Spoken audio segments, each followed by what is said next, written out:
Saya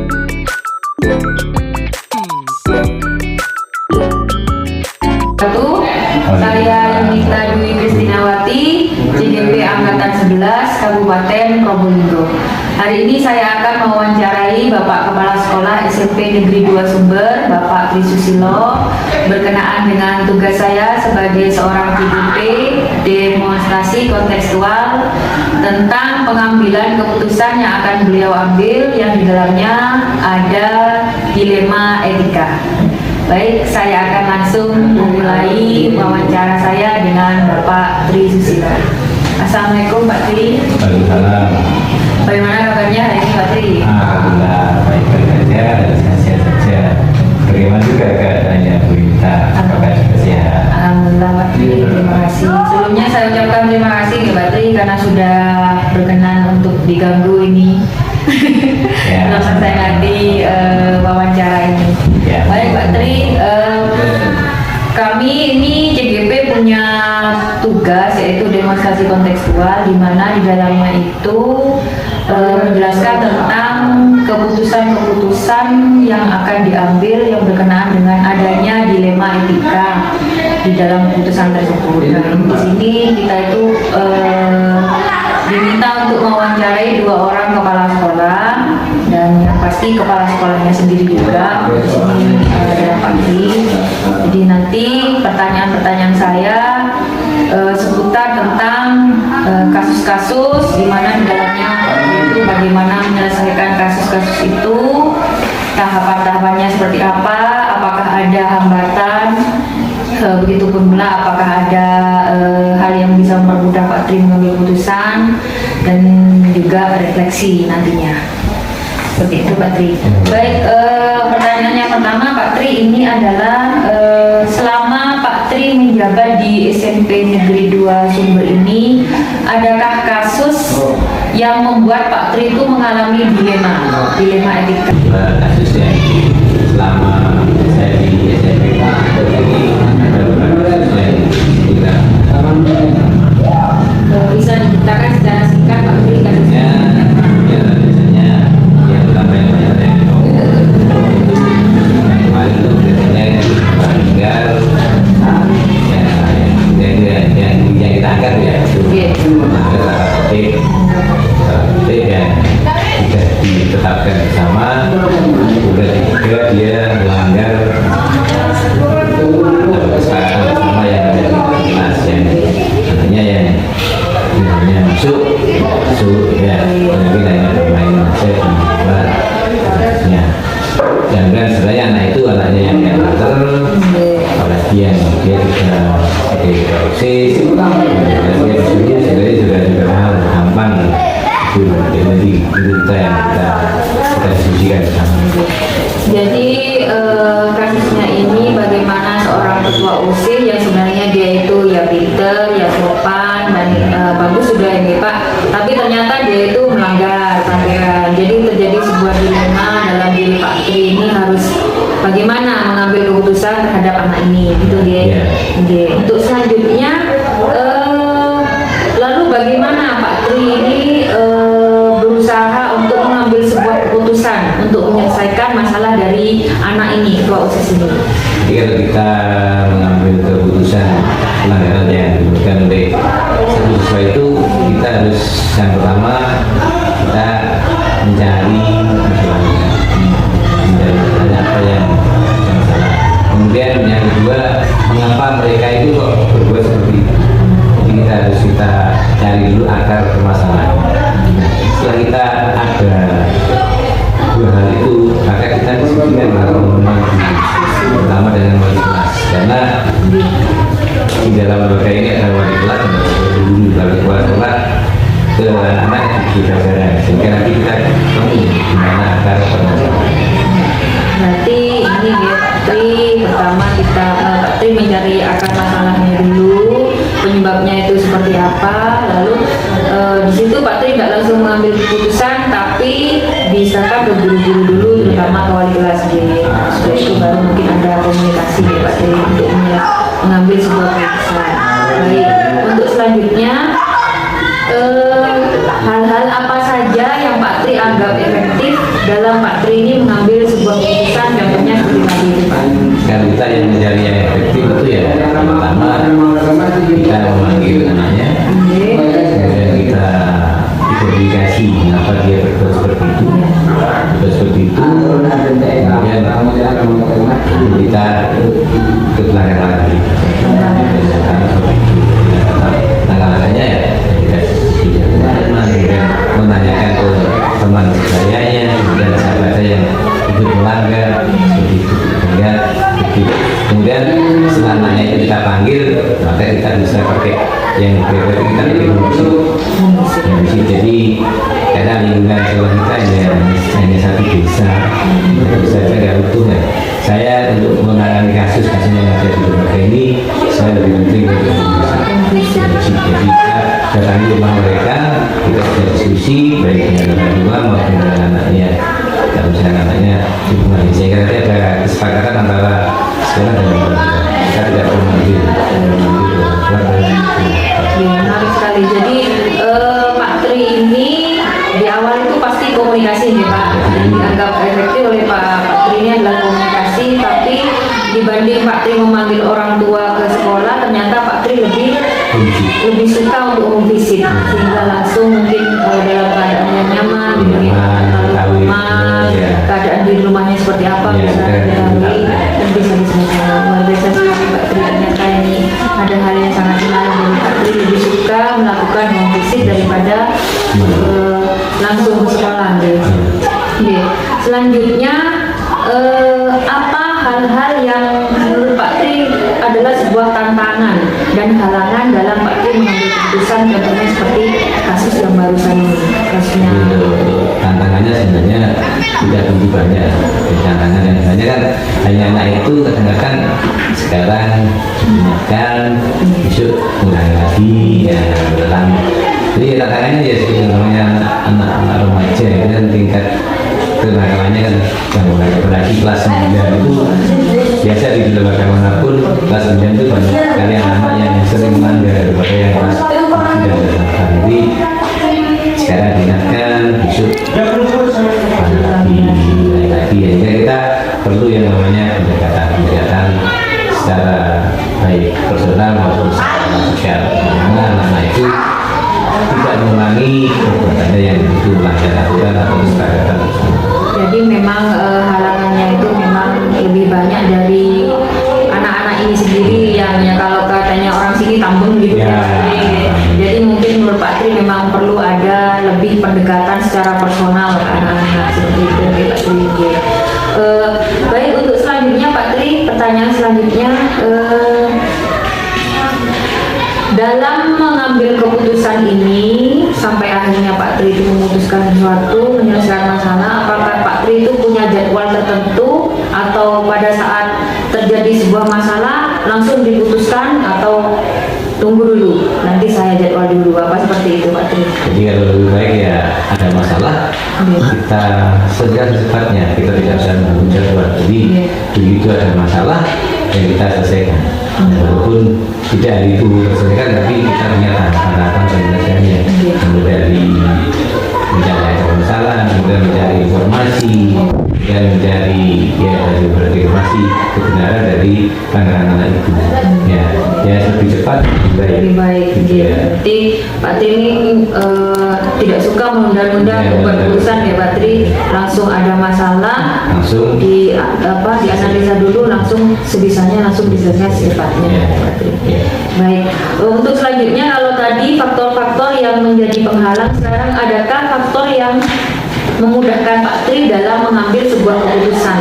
Ya, yang memudahkan itu kita lebih banyak ke kolaborasi dari teman-teman. Jadi kita sesuai yang tidak begitu banyak dan juga tidak banyak, tapi kekompakan diri itu bagus, kemudian kesamaan visi dan misi itu bagus, sehingga kita itu mengambil keputusan itu mudah. Jadi tidak ada yang bertentangan, misalkan si A akan mengambil sikap seperti ini, maka yang lainnya dia akan ikut, sehingga itu yang memudah bagi lembaga untuk mengambil keputusan apakah keputusan yang diambil terhadap siswa yang melanggar itu seperti apa. Nanti kita jelas yang banyak adalah kolaborasi karena kita tidak punya BPP. Nah, jadi tidak punya BPP sehingga perlunya adanya kolaborasi antara semua unsur yang ada di lembaga, dari kepala sekolah, kemudian ada wali kelas dan guru mapel. Tidak hanya BPP yang menangani kasus-kasus yang dialami oleh siswa. Seperti itu. Jadi kekuatannya sendiri atau faktor pendukungnya menurut Pak Tri itu adalah kebetulan kita ini muridnya sedikit, gurunya juga sedikit, tapi dengan hal itu kita ini komunikasi jadi lancar, jadi kompak, jadi memang segala sesuatu bisa kita komunikasinya lancar ya Pak Tri, bisa Pak Tri dengan teman-teman itu istilah kata itu sudah satu visi. Nah, jadi enak menyelesaikan masalah, mengambil keputusan itu langsung bisa sepemahaman gitu ya Pak. Baik Pak Tri, ini kita sampai pada pertanyaan yang terakhir dari saya, yaitu dari semua, mungkin ini salah satu contoh kasus saja ya Pak Tri, mungkin dari semua kasus-kasus yang sudah pernah Pak Tri ambil keputusan, apa hal yang menjadi refleksi Pak Tri dan yang membuat Pak Tri menjadi sebuah pelajaran yang sangat berarti untuk Pak Tri dalam menangani kasusnya yang ada di lembaga, karena kita tahu gimana sesuai dan kita bisa menyusun aturan-aturannya dan juga sehingga pembelajaran yang ini bisa kita terapkan bersama-sama dengan semua stakeholder yang ada di lembaga. Sehingga bagaimana kita menangani kasus juga kita punya pengalaman sendiri bagaimana cara menangani kasus. Walaupun kita bukan BPP, kita harus pada kita itu bisa kolaborasi dengan teman-teman semua bahwa di kelas dan lainnya, karena keterbatasan tenaga BP yang tidak ada, sehingga saya bisa mengambil ternyata kalau ada masalah kita harus tidak langsung kita serahkan ke BP, tapi kita tangani bersama. Gitu, jadi intinya dari berbagai macam masalah, kasus dan keputusan yang harus diambil ini semakin mempererat hubungan Pak Tri dengan teman-teman dengan guru-guru dan staf semuanya, ke orang tua juga, dari wali murid, seperti itu. Terima kasih. Baik Pak Tri, terima kasih sekali. Ini banyak hal yang menarik saya ambil dari acara kita pagi ini. Terima kasih atas waktunya. Semoga Pak Tri semakin sukses ini ke depannya sebagai kepala sekolah saya juga ini semakin semangat juga untuk lebih memajukan semangat kita ini. Terima kasih. Sampai jumpa.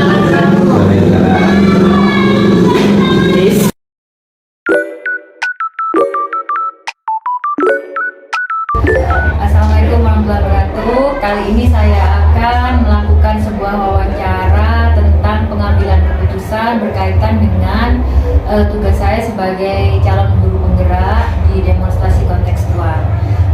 Kali ini saya sudah bersama dengan Bapak Kepala Sekolah SMP Negeri 1 Sumber, yaitu Bapak Triman. Selanjutnya saya akan mulai untuk mewawancara beliau. Assalamualaikum Pak Triman. Waalaikumsalam Bu Yunita. Apa kabar hari ini? Alhamdulillah. Bu Yunita bagaimana? Alhamdulillah baik Bapak. Ya. Sebelumnya saya mengucapkan terima kasih banyak sudah diberikan kesempatan, dan juga mohon maaf ya Bapak kalau mengganggu waktunya. Ya, ada yang bisa saya bantu Bu Yunita, silakan. Di sini kami kan ada tugas tentang wawancara bagaimana seorang pimpinan mengambil sebuah keputusan. Ya. Pada dalamnya itu keputusannya itu ada sebuah dilema etika. Itu bisa kita mulai nih Bapak? Silakan. Siap. Baik Pak Triman, pertama-tama ini pertanyaan yang pertama itu, apakah selama Bapak menjadi seorang kepala sekolah di SMP Negeri 1 Sumber ini pernah mengalami suatu kasus yang membuat Bapak merasa wah ini sebuah dilema ini, mengambilnya itu agak kesulitan. Bagaimana Bapak? Silakan. Ya, tentu saja dalam suatu rangkaian kegiatan, terutama ketika kita berhubungan dengan banyak apa ya, banyak orang ya. Oke. Dimana kalau kita berada di suatu lembaga pendidikan, kita tidak hanya berbicara bagaimana kita melakukan pembelajaran, tapi di situ ada suatu lingkungan dan di dalamnya itu terdapat guru, tenaga kependidikan, siswa, kemudian juga ada wali murid tentunya, dan juga tentu ada stakeholder juga yang terlibat di dalam pembelajaran yang ada di sekolah ini. Nah, dalam kondisi semacam itu tentunya tidak semua kegiatan-kegiatan yang dilakukan di sekolah itu bisa berjalan mulus gitu ya. Pasti ada benturan-benturan, dan ada satu hal yang itu bisa menjadi semacam, kalau ditanyakan apakah pernah mengalami dilema gitu ya, ya tentu, karena kadang-kadang kita berpikir ya di satu sisi itu positif, Ya. di sisi yang lain juga positif juga, Betul. tetapi mereka saling berbenturan. Ya. Nah, tentunya saya sebagai seorang kepala sekolah, saya harus berada di tengah-tengah, gitu ya. Saya contohkan begini. Pada suatu ketika ada suatu kasus gitu ya, yang menyangkut siswa. Siswa ya? Iya benar, Siswa. menyangkut siswa. Jadi ada semacam permasalahan antara siswa A dengan siswa B, gitu. Nah, ternyata permasalahan ini tidak berhenti di siswa, tetapi melebar, sehingga kemudian harus wali murid juga ikut terlibat di situ. Oh, Sampai ke wali murid juga ikut terlibat. Kemudian tentunya saya sebagai kepala sekolah, saya juga meminta ke guru saya untuk mencoba menangani dari awal permasalahan tersebut. Nah, suatu ketika ini saya cerita ini ya, ini memang benar-benar terjadi, Ya, real. real terjadi, dan ini pernah saya alami dan itu membuat saya bingung langkah apa yang harus saya lakukan. Jadi ada seorang guru yang saya tugaskan untuk menangani kasus tersebut. Ya. Mungkin cara berkomunikasinya, cara menangani kasusnya itu hanya dilihat dari sisi guru itu tersebut, sehingga ada langkah-langkah mungkin yang dianggap salah. Kemudian si siswa itu sempat laporan ke orang tuanya. Oh, sampai Ya, sampai laporan ke orang tuanya, kemudian datanglah orang tuanya ke sekolah, gitu, datang. Kebetulan lagi ini guru yang saya tugasi untuk menangani ini ternyata wali kelas dari siswa yang ada masalah itu, gitu. Jadi ya si A itu misalkan kelas 8A, si B itu kelas 8B. Nah, guru yang saya minta untuk menangani itu wali kelas 8B. kelas 8B. Nah, wali murid yang datang itu adalah wali murid kelas 8A. Nah, begitu ya. Jadi mungkin di satu sisi guru yang saya suruh nangani ini mungkin ini anak saya 8B. Ya. Ya, adalah perasaan, saya yakin itu ada perasaan bagaimana melindungi anak didiknya. Itu kan pasti ya, sebagai wali kelas dia itu berusaha melindungi. Nah, disitulah mungkin ada suatu salah langkah yang telah dilakukan oleh wali kelas tersebut, yang menyebabkan ada protes dari wali murid. Karena wali murid merasa ketika protes ke saya, mohon maaf Pak Kepala Sekolah, saya lihat kok guru yang diminta untuk nangani ini kok cenderung membela yang di 8B itu ya? Iya. Apa karena dia wali kelasnya? Subjektif, Pak. Benar seperti itu, benar seperti itu. Di satu sisi wali murid itu adalah partner saya, ya partner saya tentunya di dunia pendidikan. Kemudian wali kelas juga itu anak buah saya juga. Dilema jadinya, Pak. Ya, itu adalah suatu dilema. Ketika wali murid itu memaksa saya untuk menegur kepada guru tersebut, ya saya sanggupi, saya akan menegur. Tapi di lain hal, saya merasa bahwa sebenarnya ketika saya mendengar dari cerita wali kelas tersebut, apa yang dilakukan wali kelas tersebut sebenarnya sudah benar sebenarnya. Ya sudah benar sebenarnya. Cuma mungkin karena posisi dia sebagai wali kelas 8B itu, akhirnya wali muridnya tuh ada pemikiran yang lain mungkin ya, pemikiran yang lain. Kemudian cerita itu si wali murid, Pak, saya udah tanya ke guru-guru yang lain Pak tentang ini, itu tidak sama dengan yang diceritakan oleh wali kelas itu, gitu. Ya gimana ya, saya harus tetap ada di tengah ini, gitu ya. Saya tetap ada di tengah. Jadi tetap saya minta Bapak Kepala Sekolah harus bersikap tegas, harus itu wali kelasnya itu benar-benar ditegur. Kalau perlu diberi sanksi, itu kata wali murid seperti itu. Atau bagaimana kalau wali kelas itu saya laporkan aja Pak? Atau saya masukkan ke media massa? Wah, tunggu dulu Pak. Saya bilang begini, tunggu dulu Pak. Jadi memang pada situasi seperti itu saya tidak bisa serta-merta ya mengambil suatu keputusan, walaupun waktu itu didesak oleh wali murid untuk segera mengambil keputusan, saya tidak bisa juga langsung mengambil keputusan. Nah, gini Pak, setelah tadi bagaimana ini pergulatannya Pak Triman dengan keadaannya seperti tadi yang menimbulkan sebuah dilema dalam diri Pak Triman ini.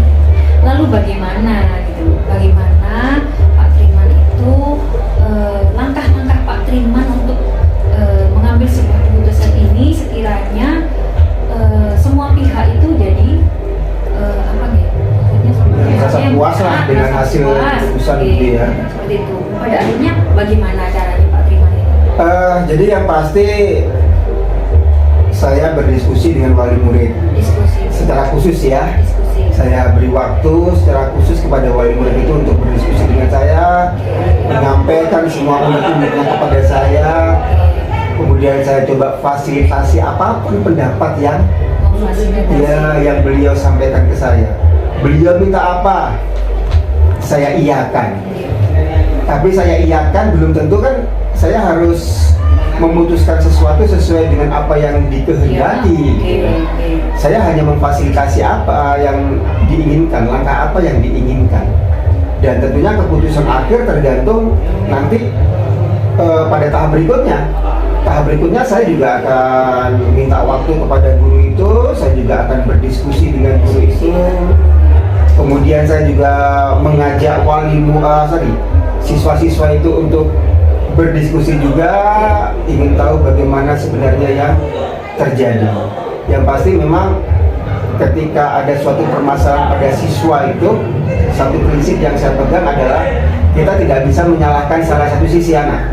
Ya, yang kita lakukan ketika ada permasalahan itu adalah bagaimana kita bisa mencari solusi dan mengarahkan siswa tersebut untuk melangkah ke sesuatu yang lebih benar lagi. Jadi kita tidak boleh menyalahkan. Tidak boleh menyalahkan. Ya, itu memang yang terjadi kepada guru tersebut. Jadi sempat menyalahkan. Dan memang salah sebenarnya, anak itu memang salah sebenarnya. Dan guru itu langsung menyalahkan begitu saja. Dan tindakan itu yang kemudian tidak diterima oleh wali murid karena menyalahkan anaknya gitu ya, menyalahkan anaknya padahal anaknya memang benar salah gitu, memang benar salah. Kemudian jadi langkah pertama tadi kan wali murid ya, yang saya ajak untuk ngobrol, diskusi, memfasilitasi apapun yang beliau mau. Kemudian setelah itu saya panggil gurunya, saya tanyakan apa yang dia ketahui tentang kasus tersebut. Setelah itu anak-anaknya juga yang bermasalah akan saya panggil, kemudian saya tanyakan juga duduk perkaranya bagaimana. Nah, kemudian langkah berikutnya adalah tentunya pemecahan masalahnya. Bagaimana caranya supaya wali murid itu benar-benar merasa plong, gurunya juga tidak merasa tertekan juga, tidak merasa disalahkan juga. Walaupun ada hal yang sedikit salah, tetapi kita juga tetap ya, kita nggak bisa menyalahkan begitu saja, begitu. Ya. Jadi di sini langkah-langkahnya yang Bapak Triman ambil itu intinya diskusi ya Pak. Benar, diskusi. Komunikasi dengan kedua belah pihak. Betul. Jadi nggak mentang-mentang wali murid datang langsung Pak Triman langsung kita terima semuanya ya enggak, gitu ya, enggak begitu. Jadi harus dari dua belah pihak kita ada komunikasi gitu nih Pak. Oke, untuk selanjutnya menurut Pak Triman hal apa saja yang Pak Triman anggap efektif ini untuk mengambil keputusan seperti ini? Hal yang efektif itu apa gitu? Hal yang paling efektif untuk mengambil suatu keputusan adalah kita harus sama-sama meyakinkan ke semua pihak bahwa tujuan kita di lembaga pendidikan itu adalah mendidik anak. Mendidik anak. Kalau semuanya sepakat, orang tua sepakat, guru juga sepakat bahwa tujuan di dunia pendidikan ini adalah untuk mendidik anak, maka saya pikir langkahnya akan lebih mudah. Jadi kita samakan persepsi mereka. Seperti yang tadi saya sampaikan, bahwa anak itu tidak bisa kita salahkan, tapi kita arahkan untuk memperbaiki kesalahan-kesalahan itu. Sehingga baik itu wali murid maupun guru, kita ajak bersama-sama. Ayo kita bersama-sama mendidik anak ini, entah dia itu bersalah, entah hanya merasa bersalah, atau bahkan dia tidak bersalah. Ketika ada suatu permasalahan-permasalahan seperti ini, tetap satu solusinya, yaitu membuat anak itu belajar dari kasus ini, sehingga di langkah berikutnya ada perbaikan pada anak itu. Ya. Jadi ternyata alhamdulillah, jadi dari dua pihak itu ya sepakat menyerahkan juga semuanya ke saya dengan satu arah tadi itu. Kita nggak boleh menyalahkan anak, yang kita lakukan adalah mendidik anak untuk menjadi lebih baik, seperti itu. Bagus sekali ya Pak. Ini selanjutnya kan tadi sudah ini ya Pak Triman sudah melakukan sebuah keputusan yang sudah dianggap benar ya, karena sudah kedua belah pihak sudah merasa puas dan tidak ada ganjalan. Untuk selanjutnya yang saya tanyakan di sini adalah apakah ada selama ini tantangan-tantangan yang membuat Pak Triman itu kesulitan dalam mengambil sebuah keputusan? Apakah ada tantangan? Ada lah, pasti ya. Ini di luar kasus itu juga masih banyak lagi ya. Jadi kadang-kadang pada apa ya, kita sebagai pimpinan, sekali lagi sebagai pimpinan, itu kita ada di tengah. Dan untuk menjadi sesuatu yang di tengah itu sulit ya, karena kita didesak dari banyak sisi. Jadi kesulitannya adalah bagaimana cara kita memfasilitasi semua sisi supaya bisa sama-sama menerima terhadap keputusan yang bisa saya ambil. Kita pasti menyadari bahwa satu orang itu memiliki satu pikiran, sehingga kalau ada 10 orang pasti akan ada 10 pikiran. Nah seperti itu. Artinya bagaimana kita bisa mengkolaborasi 10 pikiran itu menjadi satu arah. Itu nggak mudah. Nah di situ letak kesulitannya, terutama apabila di satu sisi ini yang dilakukan benar, tujuannya benar, tapi mungkin nggak cocok sama si yang lain, sisi yang lain. Gitu. Sisi yang lain mungkin dia punya cara yang lain juga, dan dia juga sama-sama benarnya juga, gitu loh. Nah, bagaimana kebenaran itu yang berbeda caranya, berbeda langkahnya, itu kita satukan. Itu memang hal yang ya sangat-sangat sulit sekali sih, gitu. Iya. Kesulitan. Oke, untuk selanjutnya ini dalam menyelesaikan sebuah masalah atau mengambil sebuah keputusan, apakah Pak Triman itu punya jadwal tertentu? Apakah Pak Triman itu misalnya ada sebuah kasus, Pak Triman ini langsung mau saya selesaikan hari ini, mau saya ambil keputusan hari ini, atau Pak Triman itu menunda dulu, mau saya jadwalkan hari ini, seperti itu? Ada dua cara ya yang saya lakukan. Yang pertama, kita tergantung pada situasi. Tergantung situasi. Betul. Ketika situasinya memang urgen, darurat, ya kita harus selesaikan saat itu juga. Tapi tentunya tetap tidak langsung kita putuskan begitu saja, tetap harus ada langkah-langkah, gitu ya. Di cara yang kedua itu adalah kita inventarisir permasalahan-permasalahan yang ada, kemudian itu kita bahas dalam rapat dinas dan kita cari solusinya itu bersama-sama. sebenarnya. Jadi ada dua cara tergantung ya urgensi dari permasalahan yang ada sih. Gitu. Baik. Untuk selanjutnya ya, kalau tadi kesulitan untuk mengambil sebuah keputusan, ini yang selanjutnya ini apa juga ada faktor yang membuat Pak Triman itu pada akhirnya ini yang membuat saya mudah mengambil keputusan. Apakah dari yang mempermudah Pak Triman seperti itu? Mungkin. Kalau mempermudah itu ya alhamdulillah ya. Iya. Kita itu apa ya harus punya kemampuan untuk mengenal karakter seseorang. Iya. Itulah yang mempermudah sebenarnya. Ketika kita bisa mengenal karakter seseorang, maka kita bisa tahu bagaimana cara berbicara dengan orang itu, bagaimana cara mengarahkan orang tersebut. Jadi hal mudah yang bisa jadi modal buat saya adalah insya Allah saya agak lebih mudah untuk mengenal karakter seseorang. Itu sih faktor yang bisa memudahkan diri saya ya. Itu yang utama, itu faktor utama itu.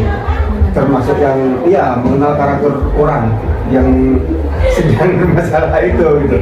Kalau hal yang lain yang mempermudah itu adalah kerjasama dari semua pihak.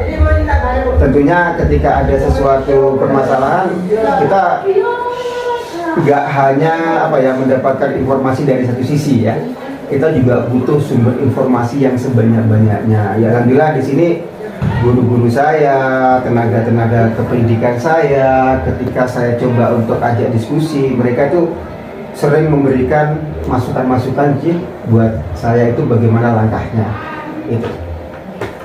Berarti memang ini ya Pak, selama ini memang interaksi dengan anak buahnya Bapak di sini Ya, Dewan Guru betul. itu memang sangat aktif berarti Pak Ya. Triman G, soalnya sudah bisa mengenali karakternya masing-masing. Insya Allah Betul begitu. ya, Bapak? Ya, Insya Allah alhamdulillah. begitu. Baik Bapak, ini pertanyaan yang terakhir sekali. Apakah ada sebuah pembelajaran yang Bapak terima dari sebuah pada saat Bapak Triman itu sudah mengambil sebuah keputusan yang di dalamnya itu ada sebuah dilema. Jadi pada saat Pak Triman itu sudah membuat keputusan, sudah selesai kasusnya, apakah ada sebuah pembelajaran untuk diri Pak Triman sendiri? Setiap hal itu pasti Tuhan menciptakan hal itu pasti ada pembelajaran buat kita sebagai manusia, itu pasti gitu ya. Dan kita harus menarik pembelajaran dari situ. Apa ya pembelajaran yang bisa saya terima ketika terjadi konflik semacam itu, saya katakan konflik lah ya, karena ada dilema dari ini, dilema dari itu adalah suatu konflik. Pembelajarannya adalah kita harus bisa lebih mendalam lagi memahami orang lain, memahami kemauan orang lain. Kita juga harus bisa lebih mendalami tentang karakter orang lain, sehingga dengan demikian kita bisa mengambil keputusan itu dengan lebih baik lagi. Gitu. Jadi kalaupun selama ini mungkin saya sudah mengenal banyak karakter orang lain, tapi kalau ada permasalahan-permasalahan ini, justru ini adalah tahapan buat saya, waktu atau saat buat saya untuk mengenal lebih mendalam tentang karakter seseorang. Dengan mengenal karakter seseorang itu, maka apapun program saya, apapun kegiatan saya ke depannya, insya Allah bisa berjalan dengan baik. Karena saya tahu bagaimana saya cara berbicara dengan ini, bagaimana mengajak dengan ini gitu ya. Itu saya tahu. Itu salah satu pembelajaran yang saya dapatkan. Pembelajaran yang lain yang bisa saya dapatkan dari apa nih ya, adanya konflik-konflik semacam ini adalah bahwa tidak semua hal itu harus selalu sesuai dengan keinginan kita. Gitu ya. Tidak semua hal harus sesuai dengan keinginan kita. Hanya bagaimana caranya kita bisa mendapatkan yang terbaik dari banyak sisi, dari banyak masukan. Kita tetap harus berusaha untuk mendapatkan sesuatu yang terbaik, terutama untuk satuan pendidikan tempat saya bertugas saat ini. Seperti itu. Luar biasa sekali Pak Triman G. Ini ternyata hal yang didapatkan oleh Pak Triman saat mengambil sebuah keputusan, lebih mendalami karakternya Betul. seseorang, sehingga setelah mendalami cara berkomunikasi lebih baik, sehingga bisa menunjang juga program-program Pak Triman bisa berhasil gitu. Dan selanjutnya juga meskipun hal yang kita inginkan nggak selalu sesuai dengan keinginan kita, tapi paling tidak kita bisa mencari yang terbaik. Betul.